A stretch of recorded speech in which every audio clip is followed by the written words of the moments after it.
What is pre-grief? And why does nobody talk about it? Welcome to Two Girls with Grief podcast. It's a podcast where we talk about grief, and there might be tears, but there might also be laughter. Join us as we figure it out in real time. We aren't professionals, we're just professional grievers. This podcast is for those dealing with grief, those who want support dealing with grief, and those who just want to learn. We are your hosts. I'm Rachel Dwyer. I'm Kendel Rogers. And for any potential triggers, please check the episode show notes prior to listening. Without further ado, welcome to our second episode, What is Pre-Grief and Why Does Nobody Talk About It? In our last episode, we talked about being new to grief and that experience, but something we don't hear talked about very often at all is what is pre-grief and what does that feel like, the kind of mixed feelings that come with that. So that's what this episode is going to dive into. So, Rachel, where are you with your grief today? Today was a very normal day. I feel like I kept busy. I didn't read any sad books. So for today, I'd say that it was very normal. And you really need those days where like grief is not at the forefront of your mind. Today, I'd say it was a very normal for grief day. What about you? Yeah, I was super busy today. I felt really, really good about life and kind of same thing, no bouts of sadness. So I'm feeling a lot of gratitude for having a happy day, and which you probably know are rare and hard to come by. So I'm feeling very gracious today. Yeah, you have to just accept that some days are good, some days are bad, and that's just living with grief. So what we like to start off with is kind of sharing what our qualifications are to talk about this topic. So my qualifications talking about pre-grief is that I had caretaked for my dad, my sister, and my mom at different times, had to watch them get sick and different illnesses, definitely had to experience a lot of kind of that stress, pre-grief for all my family members that passed. What about you, Kendel? Yeah, a lot like you, I was also a caregiver for someone who was ill for a while. I think of it in like two stages. There was taking care of my dad for about 2 years as his health was declining, alongside my uncle. And that was like day-to-day activities, helping him with his insulin because he had diabetes. And then there was the second part of caregiving, which he was bedridden in the hospital for about 6 months, in which I was his power of attorney, his medical advocate, and trying to do things for him within the hospital landscape. So that's my extent with a lot of the pre-grief qualifications. I think that goes into this next topic that you and I were talking about, kind of these stages of hope that you go through when you're in pre-grief, as we're kind of deeming it the fairy tale endings that end with grief. Did you see that? I don't know what did that. It was the fairy tales. I was like, what's happening here? I thought you clicked the button and I was We're like, keeping that in there. No. We're keeping it. I don't know what caused that. I'm guessing that's an Apple thing, but that was funny. I was like, we're gonna keep it what in just there. happened? We're just gonna keep it. Okay, well, okay, let me kick it from the beginning. So the next topic that Rachel and I wanted to talk about was kind of this aspect of having a lot of hope when you're amidst caregiving for somebody. We're kind of calling it the quote unquote fairy tale ending, and while you're caring for somebody, you're hoping and thinking that a miracle is going to happen and kind of save your family member. So Rachel, how did you feel and kind of navigate that journey whenever like your fairy tale ending for your family members didn't happen? Honestly, I feel like it was really just a punch in the gut and the face. It was just like a lot of pain. And I think, I mentioned it last episode, after my dad passed away and then my sister had been come out of a coma and she was doing better.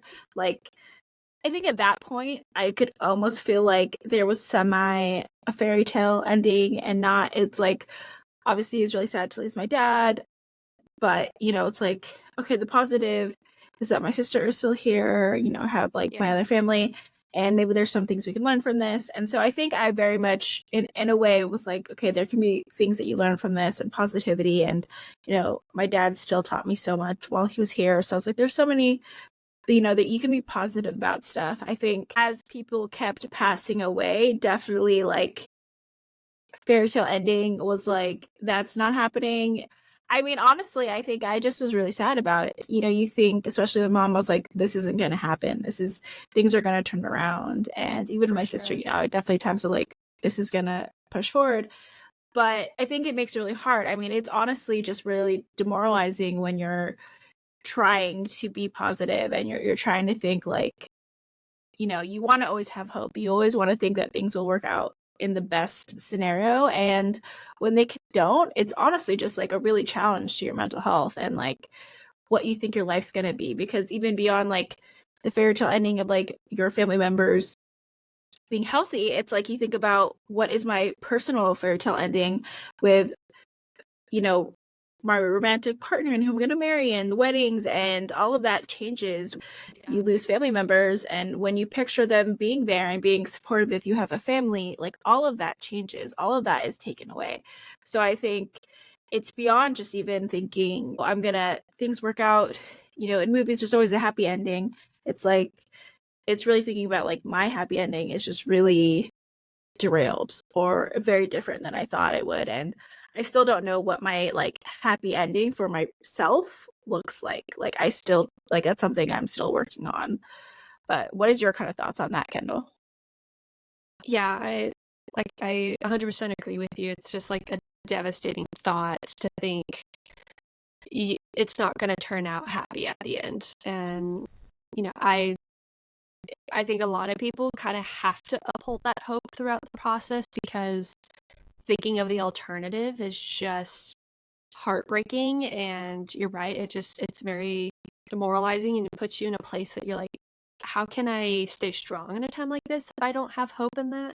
Although like I I'm sure you feel the same way. It's like you also have so much hope and things will get better, and then it's like when it doesn't turn out the way you do, you are like crushed. It's like the higher you are, the harder you fall type of thing.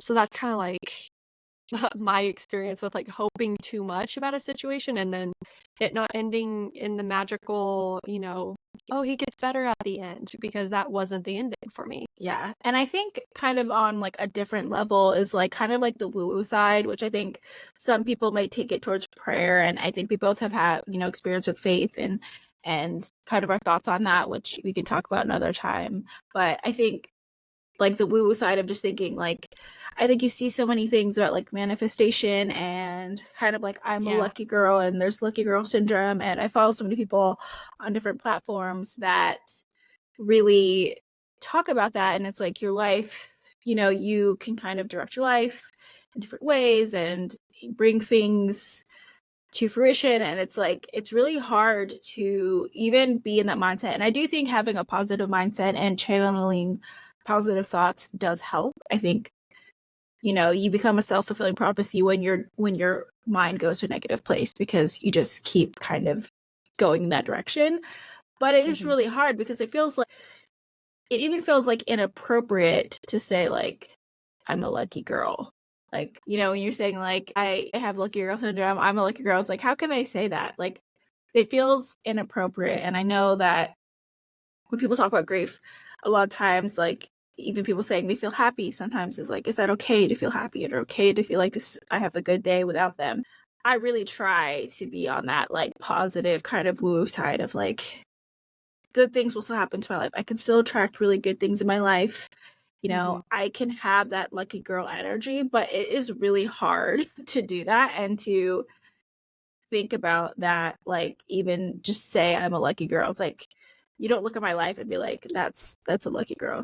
Her life is working in the way that she wanted. So I think for me it's like the woo-woo aspect of it and like that energy and some, you know, like have positive things I say to myself in the morning and night and try to channel that positivity. But it's definitely something where I'm like, what is real? Like, and I was obviously, you Yeah. know, there's things you can't control, but it's definitely one where I'm like, I really want that energy. I really want to just feel like everything good is happening to me and stuff. And maybe that here on out, that will be how it is. And I'm, you know, putting myself out there to receive good things, but it's definitely a hard one. What about you? Like, how do you believe in like manifestation or lucky girl syndrome or any of that stuff? Yeah, I agree with you. Like it is important to like the mindset to try and bring positive things into your life.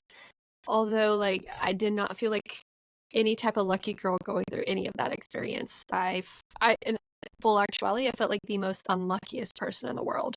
Because not only are you dealing with caregiving for someone who's ill and the potential of them passing, but you're also having to deal with normal life too. And so, like, on top of that, if you have any issues with like taxes come around, all of a sudden that weighs so much more on you because you're dealing with so much.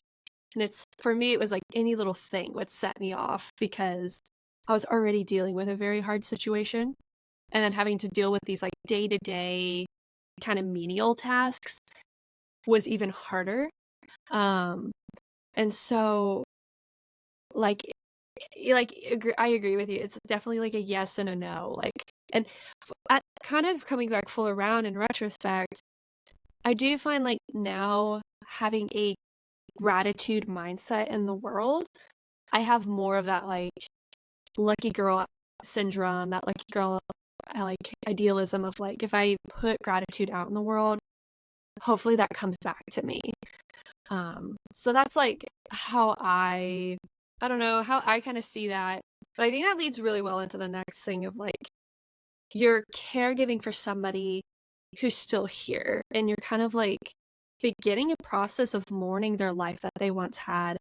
And so since you have gone through so much of this, like how did you handle all those situations? I think a lot of denial, honestly. I think that's where you really want to kind of have that optimism, right? Because it's really it's a hard thing when you're like you're already seeing them, going through all this stuff, and it's really hard to do. And it's like I think you want to just think that like everything's gonna be okay, but you're already mourning like your relationships change when you caretake for people. It's you're Yeah. like for my sister, like she's my older sister, but obviously everything changed when she got sick, and we had to switch roles, and it's like, and their parents, you take care of them, and not that you switch that role as well. And so I think it's like you're mourning just like the life you had before with them, and where everything felt easier, and it's how you were brought into this world and how you thought life was going to play out. And it's really hard to kind of, you're mourning already like everything that you lost, and you know that it's not going to be the same. So I think for me it was just semi-denial, and then just kind of being sad with just everything changing so much. But what was your experience with that? Yeah. Um yeah, I think like I had such a long window, weirdly to say, to mourn. But obviously seeing us and in your experience and my experience, like watching a parent kind of like drift away kind of thing. It was like my father's health started declining, and like as a kid, he was like strong and smart and funny and just had like this energy. But very like, towards the end, it was like he was losing his muscle mass, he was losing his memory, like his personality wasn't the same. And it felt weird, like at the time being 22 to 24 years old, having to step into like a almost parental role of your parent, and all of a sudden you're making sure they're eating the right food and you have to take them places, and that is very hard to start seeing that your parents aren't going to stay here forever. That's like a really hard reality to like a really hard pill to swallow, that at some point like that's a reality you confront. And I did not want to face that. I did not want to even think about my father not being a part of my life. Although watching that decline, and it was very clear as day, like his mentality was declining. He was forgetting things. Towards the end, he didn't know who I was. And I think that was a really tough moment for me to conceptualize, thinking that like he can't even remember his own kids anymore. And that was like a moment I started mourning that like I'm losing my father slowly but surely. Yeah, I feel like we touched about it a little bit with, the health decline and them not looking the same. But I think people really don't talk about how hard it is just see your loved ones, be it like a former shell of themselves, to see Yeah. them really because like get skinny or like be skin and bones or just be in pain or just be a different person altogether, because of the sickness.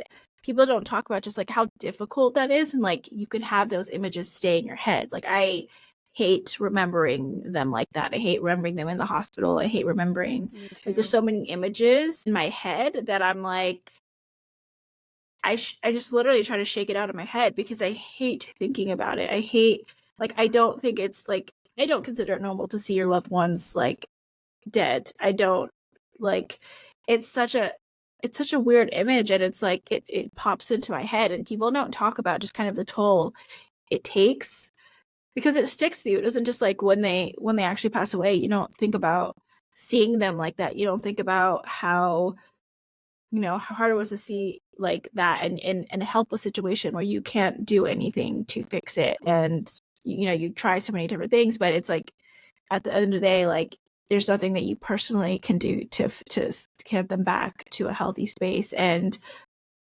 yeah, people don't talk about just like that is something that sticks with you. It doesn't go away, and it's the worst way to remember people. Like it's so hard to remember them like that. And I still don't know. Like I don't know how to take it out of my head. Sometimes I literally like shake my shoulders or something, or just like sit in water, but I honestly don't know how to remove those images from my head, because it's not my preferred way to ever remember them. But like, have you tried Right. anything, or like do those images stick in your mind? Yeah. Yeah, same thing, especially at night and thinking of my father's state of health definitely towards the end. And yeah, it's really hard to see someone you love not and like how you remember them in their best light almost. And I really sympathize for anybody who's like experiencing that and thinking like, especially now, like you want to remember as much of them as possible. And then unfortunately some of these memories are super traumatic, and you can't control when you think about them, right? Like they just kind of pop up. I remember like especially at night, and I'm just wondering and thinking of my dad, and if the images pop into my head, like it gives me a lot of anxiety. And it definitely is like, no, like I want to remember him in his best state, when he was at his strongest and his healthiest. And it's I really hurt for a lot of people that have that have that image of someone they love in that state, because that is really hard. And I don't know how you navigate that, because it's like you still love them in whatever state they're in, but it's hard to start that mourning process. And especially when you're starting to mourn someone who's still alive, you're trying to capture as much of them as you can.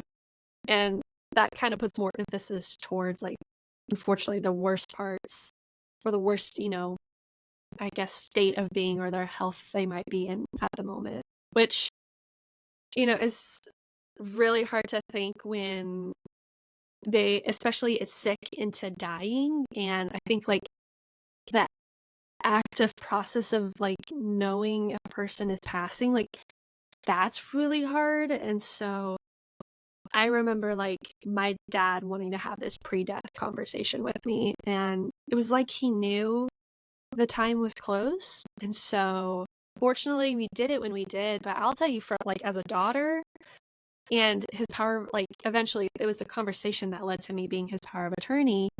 um it was a conversation I did not want to have, because I think a lot like you, it brings it into reality of that this is happening, and you need to like reckon with that happening in a real sense. So when my dad, it was very important to him that he had this conversation with me. He's like, we need to get a power of attorney. We got to do this. We got to make sure we get that done. We got to make sure, everything before I leave. But I was not in a frame of mind to take that on yet. It was, and I think that's an important thing I wish I could tell myself looking back, of like, this is not, this conversation is not for me. This is for me to have like a guidebook to know what to do after he's gone. But I think now being me in the future, older, that I could say it's very important for that person who's in the midst of passing, or think that they're about to move on, like, that they have this conversation with you. I feel like that's the very, like, least kind of thing of like, and I'm the oldest, so I mean, it was very natural for my dad to come to me and be like, okay, here's what you have to do. Because I've never been through this before. It was a learning experience in the worst way. But I think, like, at the time, I was very resistant to that conversation and not wanting to acknowledge it. But I think now, going through it, I'd be like, okay, like, being able to separate, like, okay, it's logistics now. It's like you trying to execute the next part of what this person wants from their passing. So, did you have any conversations like that? Because I want to feel like I'm not the only one who did. So my mom did try to make me the power of attorney, but I was holding on to like the last bit of hope that like Yeah, this would turn around and that didn't need to for happen, sure. and I just like could not accept that like this was a thing. Like this was going to be something that like I needed to do, that this was the end. So I just went in full on denial and did not do it. And thankfully I have a brother older than me and he took on that responsibility. And because I just couldn't. I was just too sad. It was too real. And I'm It's very a thankful hard that my brother did that, conversation. because I just, yeah, her just even saying it, I was like, don't say that. Like that's not needed. What are we doing here? And Yeah. so I thankfully that my brother is where being the younger sister really worked out for me, and Mhm. my brother took that on, because yeah, it's like that was really hard, and that kind of Mhm. leads into like the next thing we want to talk about is just like people like being aware of just being the person that's caregiving, and also just seeing your family, even if you're not the active person being caregiver, and just seeing your family member sick, it's like it Yeah. takes a huge toll on you. Like as a human being, it takes so much. You don't have time to care for yourself. You have like, for it's like you put your life on pause. You're really doing so much for them, and then it's like you just feel like you're moving forward, and then it ends, and then you're like, well, my whole life was helping you live and stay Yeah. here, and now it's like, what do I even want to do? And I mean, even during INFP times, like it took me a while to like feel like, oh, I can work out or I can do things for myself. I just felt like I had to be very much in those situations, but it takes such a toll on just like your life goals, and switches your life goals. It like does so much that it like it's not even just the after feeling, it's really like the process and how much you're putting aside, and it just takes a huge toll on you as a human to do that. What was your experience with, like, what kind of toll do you think it took on you? Yeah. When I started caregiving, I was 22. I had just graduated college. I completely changed my plans in life. I thought I had this whole path for a career and I was going to move. And then um, I needed to come home and help take care of my father. And I don't ever regret that. But definitely at the time, I had some animosity about I have to sacrifice literally my future to do this. Like, and that's never something I'll regret. I look back and I'm so happy that I was there. I don't think my brother or sister were in a position to step up in that way. Like, I had a sister in college and I had a brother in high school. Like, they were not prepared for that. But like I couldn't hang out with friends. I couldn't like go out to do fun things. A lot of my life slowly became to like orbit around my dad's health.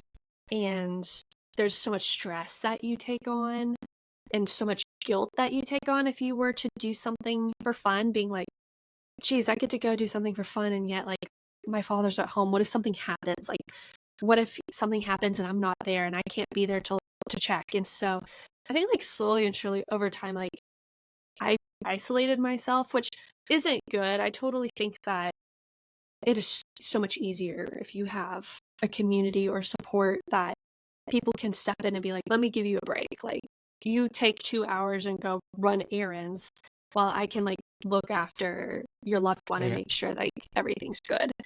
Because I think that was like the repeating thing in my mind was like, if I go do something, if I go to the movies, will he die? Will that be on me? Like, I'd feel so guilty. And that just like slowly but surely, like, I had no self care in that time. I didn't know how to implement that.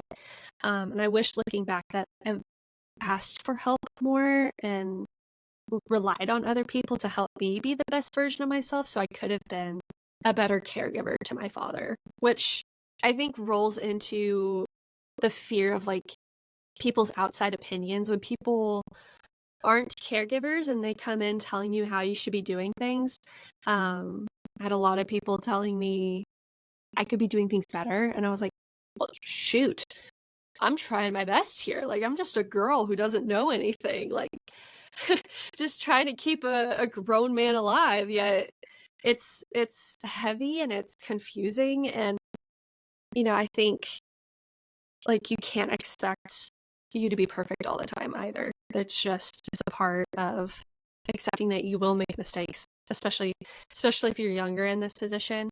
Especially if you're older. If you're older and you're going through this with a loved one and you're like, how come I can't be better at this? It's like everyone has felt this way in a caregiving position.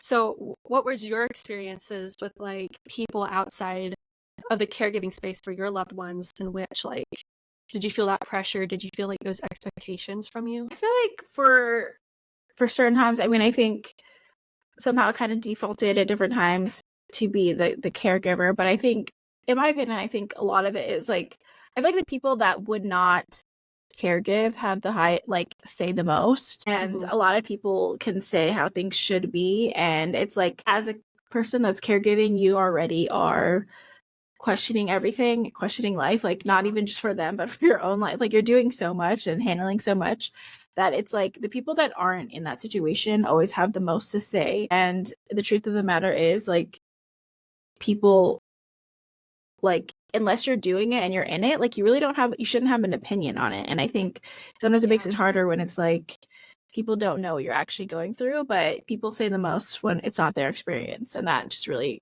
is for everything. But yeah, I think it's hard when you're just doing your best, and it's like people have an opinion. It's like, well, I'm doing this all the time, and I don't think it necessarily had to be all or nothing, which I felt at the time, but like, I think, yeah, it's just hard when you feel like it should be a certain way, and then people that aren't even doing anything have an opinion of how it should be. So I just feel like if it's not your experience, if you're not in it, saying stuff that's not like is not helpful. Like, it's just not helpful. And we kind of talked about before, like, I mean, how we both are caregivers, but and how you're the older sibling, I was the youngest sibling, and just kind of like how different that kind of process can be, but how we kind of ended up in the same position.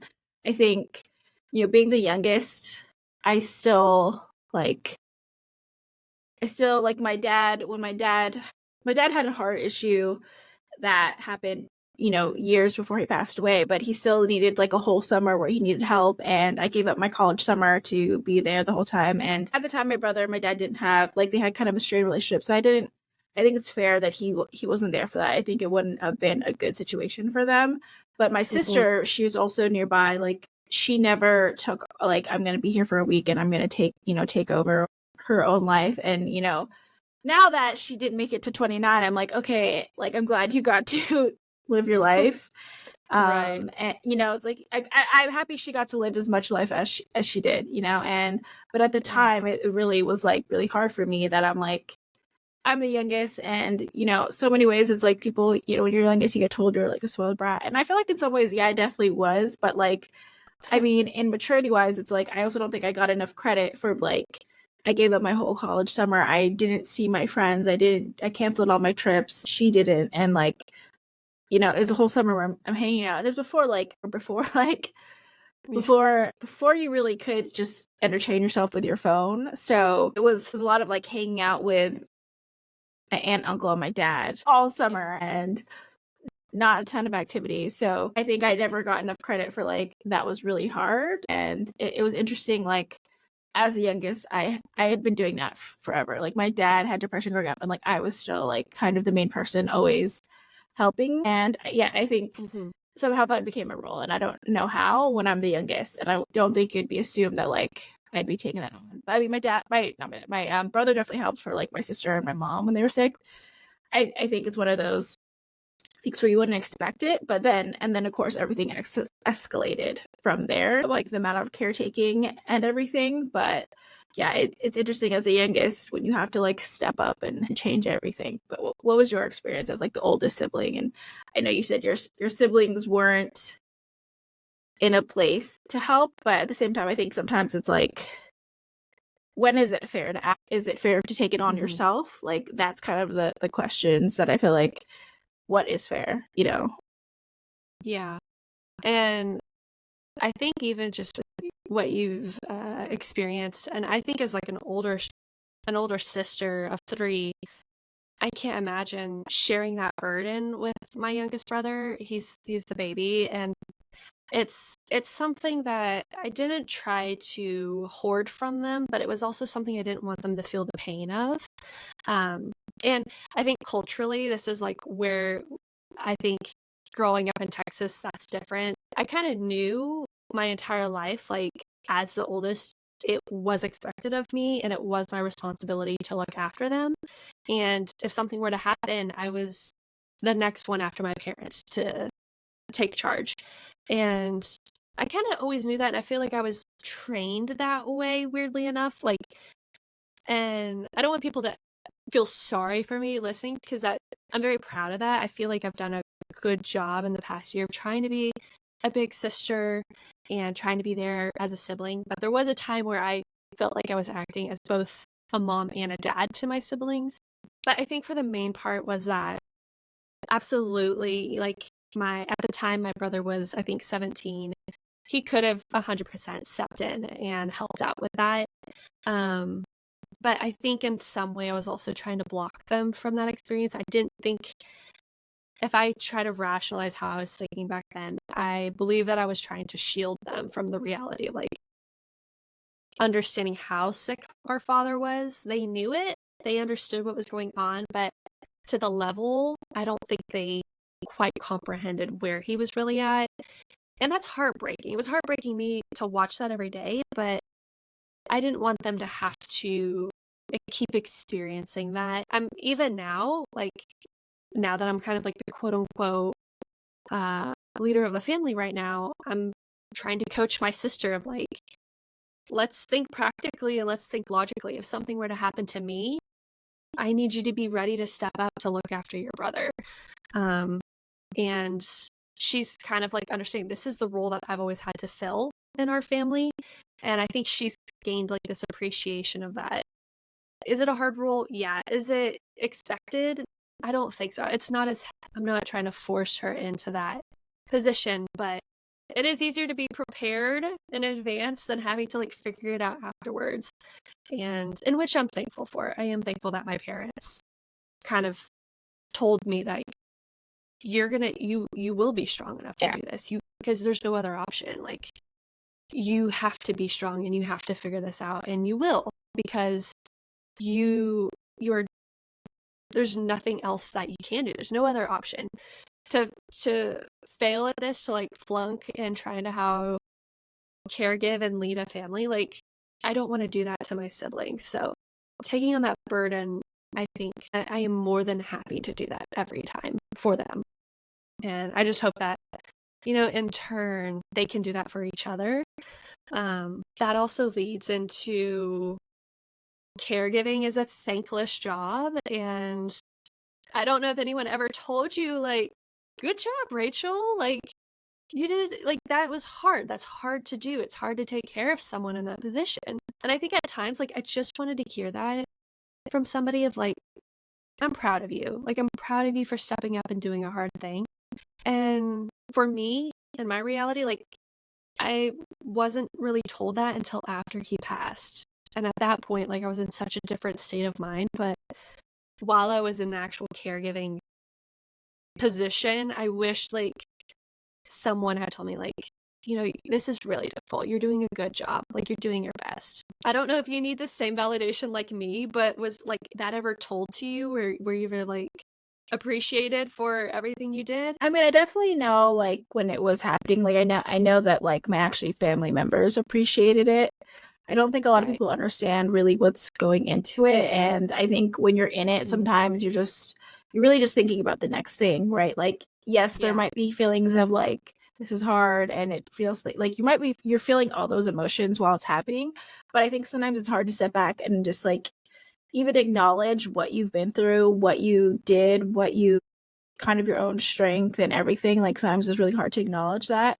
I think like one time that kind of stood out to me was after my sister passed away, one of her friends who has always been kind of like very funny. I feel like I've never seen him serious. He's always been nice to me, but like I've never seen him as like a super serious guy. And his card was the most heartfelt card Oh, where he basically said like just like he noticed like, even when my sister was sick, just like not when she was like sick, but like he just noticed like our roles changed and kind of yeah. just like the shift of me like becoming the older sister and like him acknowledging that. And I feel like I always thought, I don't know how like it came off to her friends, but I feel like I was always kind of portrayed as like the bratty younger sister in a lot of ways. Like I feel like if I ever stood up for myself, that's somehow how I came off. And you know, it's like when you're the younger sister, you're always wrong, right? So like to me, that's I feel like that came off a lot when I, you know, I'll say like I don't think that was fair, but it was it was interesting to see that letter and I just or the card and I remember I like it made me cry because it was like something that I don't think I even really acknowledged that part of it that like our roles completely switched, you Yeah. know, and like I had to become the older sister in that situation.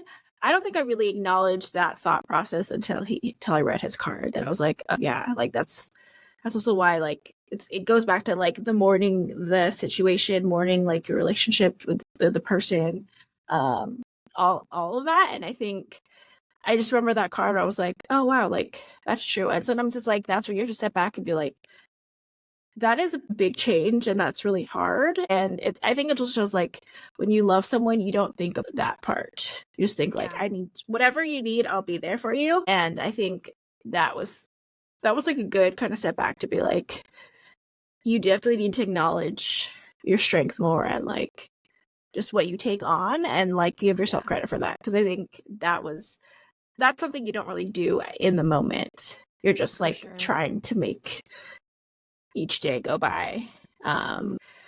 Through caretaking, and was there anything that like surprised you as you're caretaking about like the situation or just like I know you said like you automatically were the caretaker and kind of considered the power of attorney, but like was there anything about it that like surprised you in terms of like what other people um how other people acted or just even with just doing it, was it worse than you expected, easier than you well I wouldn't say ever say easier, but like did you ever doubt that you would take it on or like that you could handle it? I I feel like I would be lying if I said there wasn't times I thought, why am I doing all this?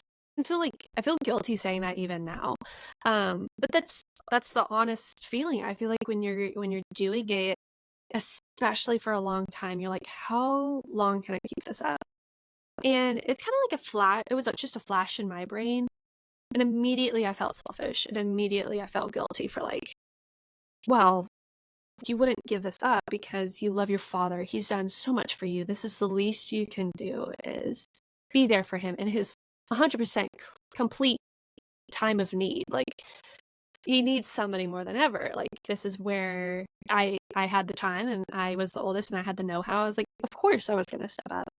But I feel like in a full honest transparent like and for people who are listening and experiencing this, like I don't want to lie and say I never thought about like throwing it out the window and like, well, I'm going to start living a whole different life.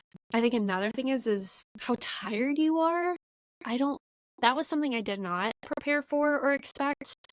In fact, the first year I had graduated my undergrad and I started a grad program. And I was working full time, taking care of my father about full time as well, and then taking a full course load of classes.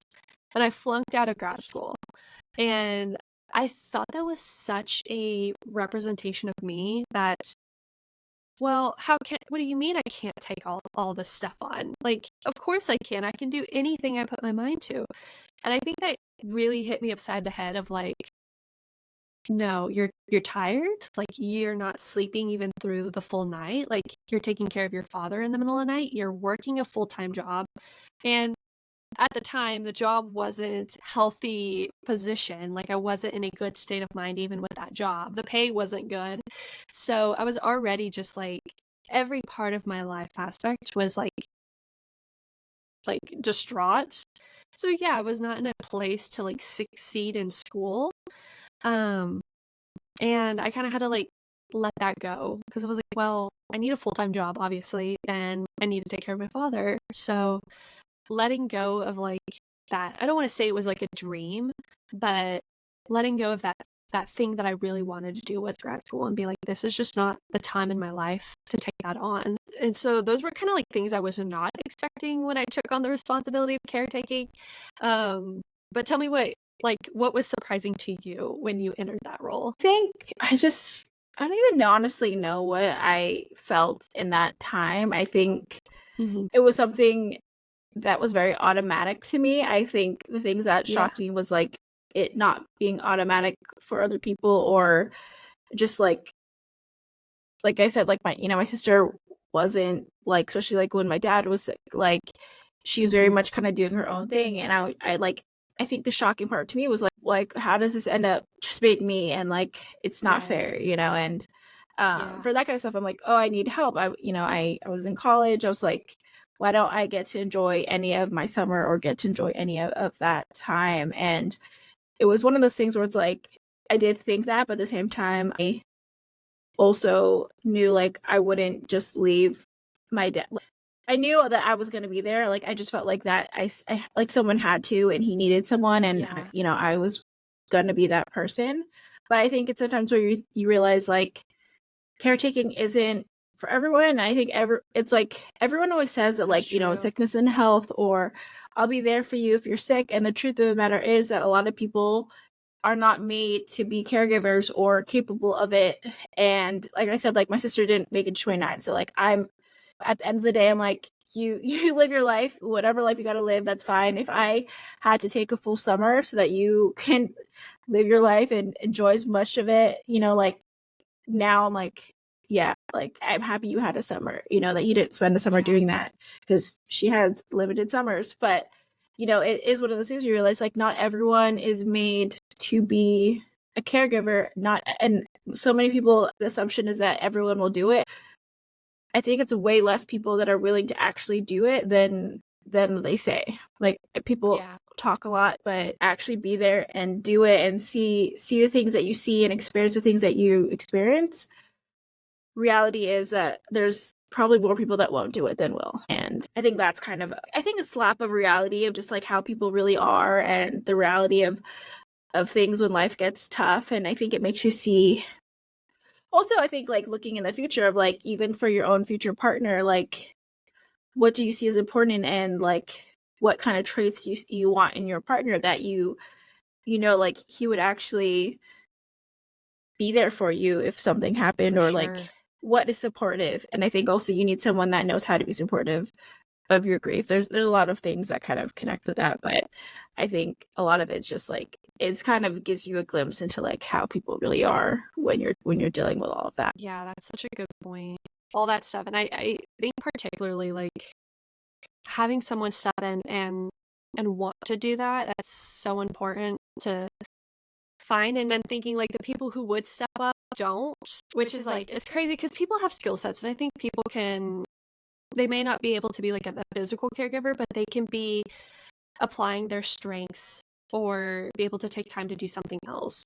Like, like, I was handling a lot of the logistical things, for my father. I was his power of attorney, I was the executor for his stuff afterwards, and I think for my experience, it took a lot longer than a normal person because it was COVID, and it was also a lot of, like, court things and a lot of just, like, meetings and paperwork and a lot of stuff that I didn't know how to do, which in some ways was, like, a bigger hit to not like my ego, but it was really hard for me to comprehend that, like, I was very confused for a lot of this stuff, and the paperwork side, I hated doing it, but I did it because I had the power to do that.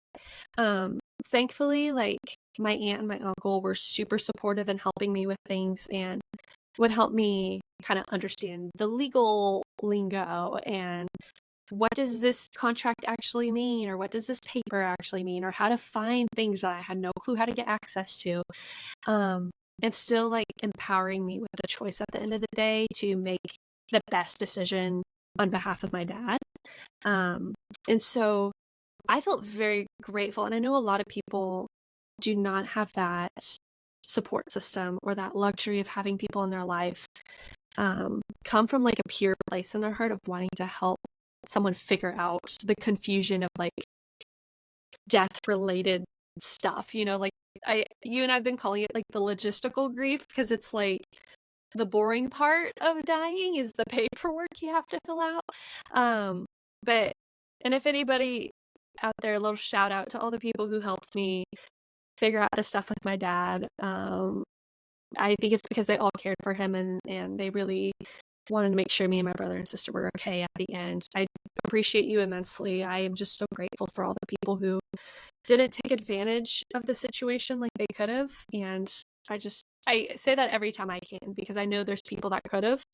And yet the people that did advise me and help me through that journey was really pure of heart and wanting to see the best for my dad after the fact. What are some other things that you can think of that like are tied into that when thinking of like the stuff you have to deal with as someone is passing? Yeah, I mean, I did handle some of it, but not like at all like my brother did, in terms of like, you know, you don't think about like how many death certificates you need for stuff, or like just how many things you have to close, banks, all stuff, you know. In the age of now, there's social media, like there's so many different things you have to think about that people don't really think about, just like how many logistical things have to get done. But I think it's also like, you have to clean out their stuff, you have to sort through it, you have to decide what you want to keep, you have to like, and I think it's so hard, because it's like, you know, my dad had a whole house thing, you know, had to do like, and like even with my mom, like I didn't actually go through her stuff and it got sent to us, but it's like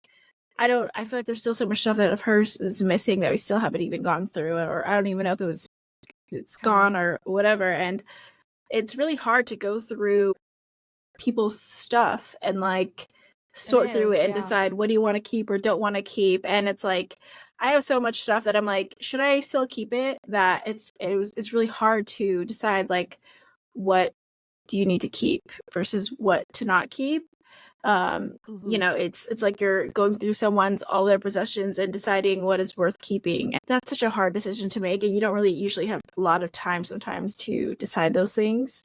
So I think it's like there's so many different things that come after someone passes that it's like, yeah, you sometimes you think about it before in kind of that pre-grief time, you know, you comes to mind of all the things you have to do, but it's also just like a crazy thing. And I know we're going to kind of talk about it later on in another episode more in depth, but I think like it is one of the things like you, even as they're alive, you know, you're starting to like do different things to kind of set things in place, and that part's really hard. And I think it kind of leads into like the next topic of like, do you think you could ever really prepare for loss? Like, is there a way to set yourself up for that? And my answer is really quick. I would say like no. Like, because I think it's really one of the things where I think like, you know, you can stress about it, you see them getting sick, you see all those things, and then you still want it to be okay. And even through all of that, when it actually happens, it is way worse than it is. So it's like, I think if it's possible, try to not take on that pre-stress and that expectation of how it's going to be, because it's going to be way worse. It's going to be way harder. And, you know, why have that eating away at your body and soul before it even happens when it's going to be worse? So I would say no, but like, what are your thoughts on that? Yeah, I think as someone who supported somebody while they were in a state of like bad health and then dying, I could not prepare for it. I didn't know what to expect. And like kind of we mentioned near the top of the episode of like, I had such high hopes too. Like I literally thought he like all of a sudden something magical was going to happen and he was going to be okay. And when that did not happen, like that crushing reality of like, oh, this is the worst situation I could be in, like the pain, the hurt, the shock, the anger, like everything combined into one. Although like I remember in conversations with my aunt and uncle of like how much we had to do and figure out because my dad wasn't expecting to pass. Like this was very sudden and we were just lucky to have that conversation about power of attorney to get that done so I could have uh the rights to sign things and do stuff for his medical journey and towards the end. But he did like there was a lot of things that were not set up in place by the time he had passed. And talking with my aunt and uncle, like they now, I think learning from my father's experience, starting to set stuff up of making sure that their affairs are in order when they pass, so it's not as hard on their kids to have to execute or do. And I think like if a person is in a place to do that, to start preparing for their passing, like it helps a lot. It helps their kids. I think a lot of people are like, like death is so far off. Like I don't need to worry about writing a will. Well, the thing is like you never know when it's gonna happen either. Like so many people pass unexpectedly and then it's all in disarray and people are trying to figure out like what do you do after that? So like in like a physical sense, can I myself prepare for loss, my own loss? Like sure, yeah, I can get my stuff in order and make sure like my sister knows exactly what to do in the steps, in the orders of how to do it. Can you emotionally prepare for loss? I don't think you ever can. I think it just is like it is just such a traumatic and sad, sorrowful thing. It's like there's no world where that gets easier, you know? And along with that, like for me myself, harboring like resentment or anger through this, like and not necessarily ever towards my dad specifically, but towards like this situation of specifically the pre-grieving period, like expecting people to step in and help and them not being there, or just, and I think it maybe in a global sense, like just mad at the world. Like I was just mad that I was in that position. I was mad that I was young and having to do that. I didn't have a lot of like life experience up until that point. So I would say I was also very naive and very selfish. And that experience really pulled me right out of that and being like not only am I going to become super selfless by the end of this, but I'm also going to have like a very different perspective of the world that I never had before. And so that kind of like brought in a lot more questions of like kind of a larger sense of humanity and faith and stuff, that I just had this internalized anger that I needed to process through. But I couldn't even begin that journey until after my father's passing and as I was in the middle of grief. Because in the middle of the caregiving, I was just, you're so focused on surviving, you know, and trying to just keep a person alive, which is so much work, as you imagine. But like, what about you? Did you have any of like these ongoing feelings during that time period? Yeah, I mean, definitely as like, especially as things kept progressing, I think it's like you have a lot of anger of like, how does this keep happening? Like this can't be the reality. Right. You know, I think at times it's like with the even the caregiving and sickness, it's like sometimes you think like this isn't fair just in general. Like it's not fair for my family to be sick. It's not fair that like, you know, also putting my life on pause. And I think it's like you expect that you're supposed to be like perfect in that situation. And it's not. Like you're feeling so many different things. And I think it's okay to admit like you're angry, and you're angry just at the situation even being a thing. Like it should not, Yeah. they should not have gotten sick, they should not have passed away. Like, and in the moment of like, it is really hard to do all these different things to take care of somebody. It's I don't say like it's not natural, but it's like you're not expecting to like take care of your sister, your parents, like for me specifically, like in a way Right. that is not just being there for them, not just loving them. It's like you're doing other tasks, you know, going way above that. And it's like sometimes it's frustrating and it's hard, and you could feel like bouts of resentment of like, this has just also become my life. And I can't even imagine the people, literal saints, that are experiencing taking care of like lifelong caregivers for their family members or loved ones. Like that I can't even imagine, because it's like you're so happy they're there, but it, like when they're here, and even, when they're sick, you're just so great, you're happy and for that part, but it's like it doesn't mean that you're not angry and resentful that your life didn't turn out the way that you wanted. And it's not a very clear, because there's so many mixed things in it with, you're also sad and you're all these different things. So it's like, I don't think people like to admit that they might feel that anger or resentment just in the process of your life also not being what you wanted it to be for yourself, because it's hard. You feel guilty of just even thinking about yourself, but it's like, we all trying to live our life, and you only have control so much. I think that type of stuff where it's like, if we don't have those honest conversations when people are actually in it, they're gonna think, sometimes you might think like, I'm the most horrible person that even had that thought, and it's like, no, you're human, and this isn't easy, and it's okay to have that thought, that and I think most important, it's like, you're there. And I think kind and I think what I would is like, what I know that I don't have is like the regret of not being there. And I think that's kind of like the next thing we want to talk about, was just like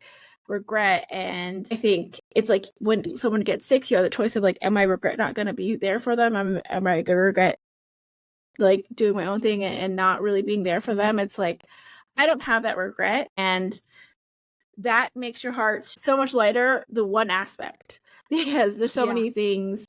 It's very complicated, but in that aspect, I know like I was there and I don't have regret for being there. And even in that like pre-group time of seeing them sick and stuff, it's hard and all this stuff, but I I was there and I showed up. And I think people should think about that more, kind of in that pre-grief period of what will you regret if you don't do it. Like, I think that's a very important thing for people to think about, is because the hardest part for people post, like when they actually passed away and they're actually in the actual grief period, it's like they have regrets that they should have done stuff. They have regrets they should have been there more. They have regrets for this. And it's like, you really need to be focusing about like, when they're still alive, like, will you regret not making that trip to go see them? Will you regret not taking time to spend some time with them? Will you regret being with them, helping out, taking care of them? Will you regret that? Those are things that you have to live with after. And I don't think people think about that enough. And that can like immensely affect your mental health after, because you don't have that answer. You can never really fix that. You just have to forgive yourself. You just have to move on. And that's easier said than done. So I think people need to think more about, is important to them to focus on in that pre-grief period of like, how do they actually want to show up for somebody during that time? Because regret is the worst thing to feel. And people need to think more about like, in that pre-grief time, what will I not regret? And like, who do I want to be? But what are your thoughts on that? Like completely the same, of like, I don't have those what ifs. I know I was there. I know I put in as much time as I could to keep my father alive as long as possible. And even with all the mix of emotions, like even talking about being like resentful earlier, like it's not even resentful about this, about actually him, but it's like being angry about being angry kind of thing.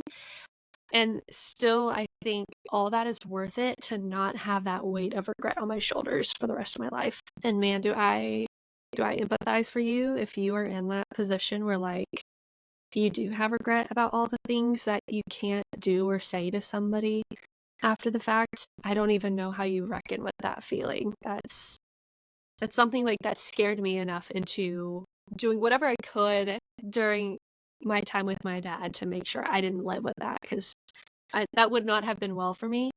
And I think that like also aligns with this idea that at some point, because I did have a lot of like regrets while I was caretaking, but that you need to forgive the things that you messed up on and understand that you weren't ever going to be like 100% perfect all the time. And how I had to like approach that was that I was just thankful to have that time with my dad, and thankful that I was in a place that I could do it. Even if I was like, sacrificing a lot, it was still worth it. And I am thankful that like I got to have these conversations and I got to spend so much time with him when I did. And like COVID was such a bad time for everybody, and like I don't ever want to be saying that like, oh, it was good for me. It wasn't. COVID was real awful and for the whole world, but trying to think, gratefully in that sense, like I got to spend a lot of time in the hospital with him because everyone was working remote. And if that wasn't the case, I would have had to like be in the office and then like see my dad at nights, and so I try to rewire my brain. Like I catch myself being in these like, oh, poor me kind of modes, but I want to catch that and like remind myself of like, but you did what you could and you're thankful for that time. And not a lot of people get that luxury. Like it truly is a position of like of gratitude, I think. How about you, Rachel? Is that like a similar feeling that you encounter? Yeah, and it's interesting when you said like with COVID, and makes you think of all the people that got COVID during For during sure. the height of everything, and Yeah. they couldn't have people with them, and it does make you Exactly. think of Yeah. like, I am so grateful that during a hard time they felt loved, and I was able to Yeah. be one of the people that provided that. And Yeah. I just would never want to be in the hospital and really sick or going through it and feeling like I didn't have that support, or I didn't Yeah. have that, and I would never want that for them. So like I'm very thankful that I could be one of the main people for them, because no one deserves to be going through that stuff alone. And it's a hard thing, and it's a hard thing to ask of people to do for you. Yeah. Like it really is, and it's not an easy thing to navigate. But I think it's one of those things where you have to just be very thankful, like that I got to be there, because I know that they weren't feeling that loneliness or ever doubting like they were loved. And I think that's so important to think about, regardless of like how difficult it was, regardless of just all the different emotions and things that came with it. It's like it's just so important for people to feel loved, especially during like a really hard time. And I think if you're capable of doing that, you should really be there for them. And I think also for people that, like we mentioned, like having that kind of regret, I think it's like, I really hope if anyone listening does have those regrets, that you do forgive yourself, because I just, at the end of the day, like they would want you still to be happy and not holding on to that. And, just be grateful for the time that you did have with them. And I think if you regret not doing certain things, just make sure for the next person that you show up for them, and you show up the way that you want people to show up for you. I think that's so important, because, there always just needs to be more kindness in the world, and more empathy, 100%. and really showing up for the people that you love. And it's like, I think more and more people are disconnected. I think COVID really kind of did a lot for that too, of people moving away from each other and separating and feeling, being very comfortable being alone and in their own time. And I think it's really important to have those connections, because that's, to me, is like what makes the world worth living, is like connections with people and kind of the impacts you make on people. So I think that is a part of it, just being thankful and gracious, and being forgiving yourself, because no one's perfect. I think those are so important. I think kind of leads to our like positive ending, where we always want to have a positive challenge for people at the end of each episode. And for this one, we chose to do something nice for someone. So like extend gratitude, kindness, and it can be in so many different ways. You can just like say hi to someone that looks sad. It can be check in on someone that you haven't checked in, that you maybe feel like, oh, there's a friend that I haven't really talked to in a bit that probably, could appreciate someone catching up or someone checking in on them. It can really be just smiling at someone. It like, I mean, not in a creepy way, don't do it. But like, just, it could be so small, but talking to someone, or just anything like that. I think a good way for this, because of our topic, would be like, is there someone in your life that you feel like you haven't been pouring enough into, or you haven't been as good of a friend or support as you've as you wish you had been. Like, I feel like it's a good time to check in on that and see, like, can I be a better friend? Can I be something, to extended gratitude? And I think that's something that I'm going to do for myself for this challenge, is like think about like which one of my friends do I feel like I haven't talked to enough that maybe I should check in with and make plans with, that I haven't prioritized that recently. So that's something that I'm going to do, is just like make sure I show up for my friends. What about you? Do you have an idea of what you're going to do? Yeah. I remember this was a kindness extended to me, and I try to share this kindness to anybody in the same situation, because it was such a small act, but it's such a radical one. While I was in the hospital, sitting with my dad days on end, not knowing if he is going to get better, I had a friend, one of my good friends from college. She was my first roommate. She sends me $5 through Venmo, and she's like, just get yourself a coffee today. And that small little thing, just like that allowance to be like, do something nice for yourself, like, really inspired me. Like, you don't have to send $5, but like if you are in like a position where you can like do something for somebody, maybe it's getting them a coffee, or maybe it's like helping out with something, small, like someone needs a babysitter and you could just babysit their kids for like an hour or two. But I remember her sending me $5 while I'm in the heat of taking care of my dad.